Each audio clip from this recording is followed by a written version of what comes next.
काय केले जेवायला? आज बाळा इकडे चल. आज अशी मस्त कोबीची मुगाची डाळ टाकून मस्त अशी कोबी केलेली आहे. इथे आहे मस्त असं वांग बटाटाचं लखतबीत असं कालवण. इथे आहे फुलके. इथे आहे मस्त इंद्रायणी भात आणि इथे आहे छान असे लसणाचे पापड आणि हे मिरीचे पापड. देऊ का तुला जेवायला? हो.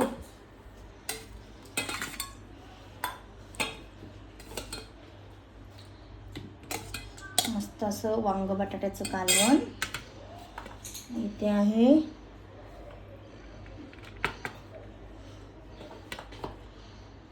छान अशी कोबीची भाजी. इथे आहे मस्त असे फुलके मस्त. इथे घे असे मस्त इंद्रायणी भात छानसा.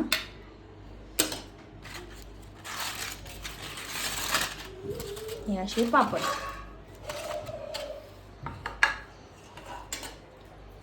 या फॅमिली जेवायला.